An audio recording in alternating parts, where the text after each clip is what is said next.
Okay, let's start the debate. We're discussing the question of whether to allow countries to develop nuclear energy. Justin, you're arguing for the positive side, that countries should be allowed to develop nuclear energy. Lisa, you're arguing for the negative side, that nuclear energy should be prohibited. You'll have 4 minutes to debate the issue. You go first, Justin. For centuries, humans have depended on fossil fuels such as oil, natural gas, and coal as our major sources of energy. However, fossil fuels are non-renewable and finite. One day, they'll run out. Subsequently, governments have been looking at alternative and sustainable energy sources such as solar, wind, hydroelectric, geothermal, and nuclear energy. However, the sun, wind, water, and the Earth's heat are not reliable sources of energy. They can't fulfill the energy needs of large cities. That leaves nuclear energy. Nuclear energy is a cheap, clean, and safe energy source. It's the energy source of the future. It's not the case that nuclear energy is a renewable form of energy. It's not.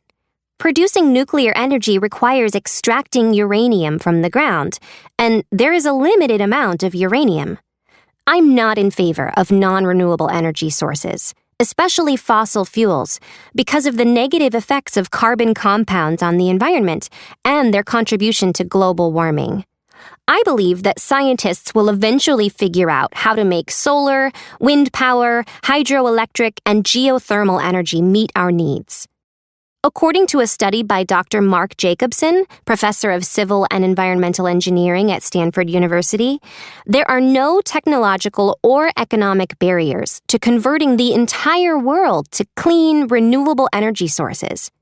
He and other scientists believe that wind and solar power can supply 90% of our energy needs. They think this can be achieved by 2050 if we all get involved and make it happen. Furthermore, nuclear energy is not cheap, clean, and safe. It's dirty, expensive, and dangerous. Each year, huge amounts of radioactive waste are created during the process of producing nuclear energy. For instance, more than 58,000 metric tons of highly radioactive waste has accumulated at nuclear plants around the U.S. As for safety, the accidents at Chernobyl and Fukushima illustrate how unsafe nuclear plants can be. These accidents caused an enormous amount of devastation to both humans and the environment. The incidents at Chernobyl and Fukushima are examples of what happens to old plants that failed because of highly unusual and extreme circumstances that will probably never happen again. In the past 50 years, there have been a small handful of nuclear accidents.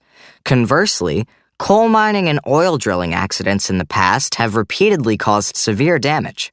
Did you say a handful of nuclear accidents? On the contrary, there have been over 100 significant nuclear incidents worldwide.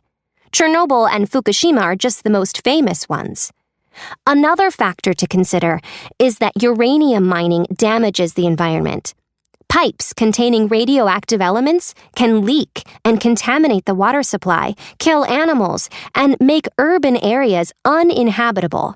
There is simply no safe method to store nuclear waste, and your argument that nuclear energy is safe is simply not valid. While it's true that accidents have happened, advances in technology will help to minimize the possibility of accidents in the future. It's also true that radioactive waste management is a challenge, but radioactive waste is very small compared to waste produced by other sources of energy. Time's up, students. So, class, who do you think made the best argument?